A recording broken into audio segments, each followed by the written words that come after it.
ഈ സെഷനിൽ നമുക്ക് മസ്റ്റ്, ഹാവ് ടു, ഷുഡ് ഇതിൻ്റെ ഉപയോഗങ്ങൾ എന്താണെന്ന് നോക്കാം.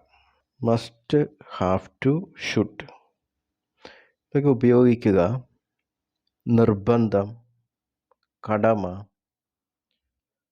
അത്യാവശ്യം ഇങ്ങനെയുള്ള കാര്യങ്ങളെ സൂചിപ്പിക്കാൻ വേണ്ടിയാണ്.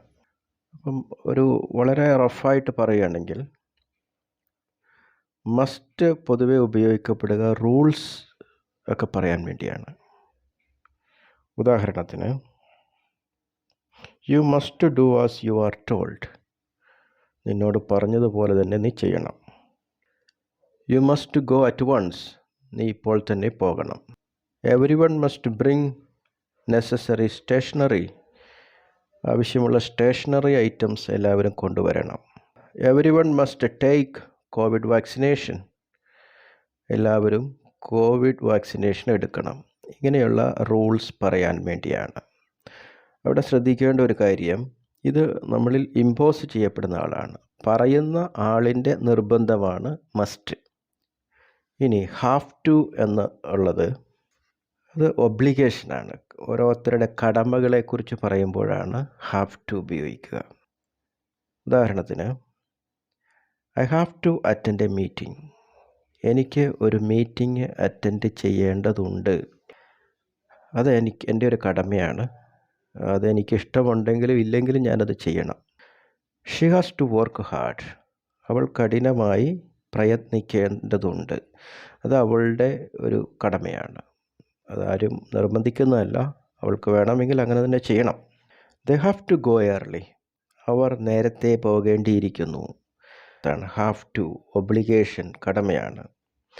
ഇതിൻ്റെ സിംഗുലറാണ് ഹാസ് ടു എന്നുള്ളത്. ഓക്കെ, ഹാസ് ടു എന്ന് വെച്ചാൽ സബ്ജക്റ്റ് സിംഗുലർ ആകുമ്പോൾ ഹാസ് ടു എന്നാണ് വരിക, സബ്ജക്റ്റ് പ്ലൂറൽ ആകുമ്പോഴാണ് ഹാവ് ടു എന്ന് വരിക. അതിൻ്റെ പാസ്റ്റ് ടെൻസ് ഫോമാണ് had to. Okay, they had to take care of their parents, അവരവരുടെ പേരൻസിനെ കെയർ ചെയ്യണമായിരുന്നു എന്നൊക്കെ പറയുന്ന ഒരു സിറ്റുവേഷൻ, അത് അവരുടെ കടമയായിരുന്നു എന്നൊക്കെ പറയുന്ന situation. They had to come early, അവർ നേരത്തെ വരേണ്ടതുണ്ടായിരുന്നു. Have to, has to, had to ഇതൊക്കെ ഒബ്ലിഗേഷനെ കാണിക്കുന്നതാണ്. ഇനിയുള്ളത് ഷുഡ്. ഷുഡ് പൊതുവെ ഉപയോഗിക്കപ്പെടുക അഡ്വൈസ് കൊടുക്കാൻ വേണ്ടിയാണ്, അല്ലെങ്കിൽ അത്ര സ്ട്രോങ് അല്ലാത്ത നിർദ്ദേശങ്ങൾ കൊടുക്കാൻ വേണ്ടിയാണ്. ഉദാഹരണത്തിന് you should answer all questions, എല്ലാ ക്വസ്റ്റ്യനും ആൻസർ ചെയ്യണം. ഓക്കെ, എന്നൊക്കെയുള്ള അർത്ഥത്തിൽ ഉപയോഗിക്കാം. You should not say anything, നീ ഒന്നും പറയാൻ പാടില്ല. You should not tell lies, നുണ പറയരുത്. You should read the Times, നീ ടൈംസ് മാഗസിൻ വായിക്കണം. ഇങ്ങനെയൊക്കെയുള്ള അർത്ഥത്തിൽ അഡ്വൈസായിട്ടാണ് ഉപയോഗിക്കുക, അല്ലെങ്കിൽ അത്ര സ്ട്രിക്റ്റ് അല്ലാത്ത രീതിയിൽ ഒരാളോട് നിർദ്ദേശിക്കുന്നത്. അതേപോലെ തന്നെയാണ് ഈ ഷുഡ് ഹാവ് എന്നൊക്കെയുള്ള പ്രയോഗം.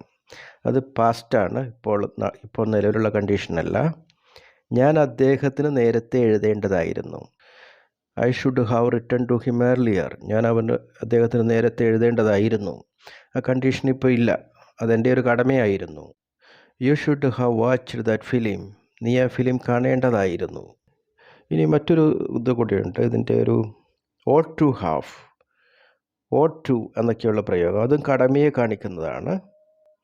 U ought to have helped him, നിങ്ങൾ അവനെ സഹായിക്കേണ്ടതായിരുന്നു പക്ഷെ സഹായിച്ചില്ല, അത് നിങ്ങളുടെ ഒരു കടമയാണ്.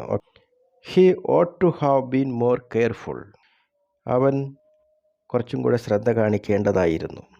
ഈ ഓട്ട് ടു ഹാവ് ഇപ്പോഴത്തെ ഇംഗ്ലീഷിൽ അങ്ങനെ ഉപയോഗിച്ച് കാണുന്നില്ല. അപ്പം നമ്മൾ മെയിനായിട്ട് മസ്റ്റ്, ഹാവ് ടു, ഷുഡ് ഈ പ്രയോഗങ്ങൾ ഒന്ന് നോക്കി വെക്കുന്നത് നന്നാണ്, നിങ്ങൾക്ക് ഉപയോഗപ്രദമാകും. കുറച്ചുകൂടി ഡീറ്റെയിൽഡ് ആയിട്ട് ക്ലാരിഫൈ ചെയ്ത് ഒരു വീഡിയോ വീണ്ടും പ്രതീക്ഷിക്കാം. Okay, thank you.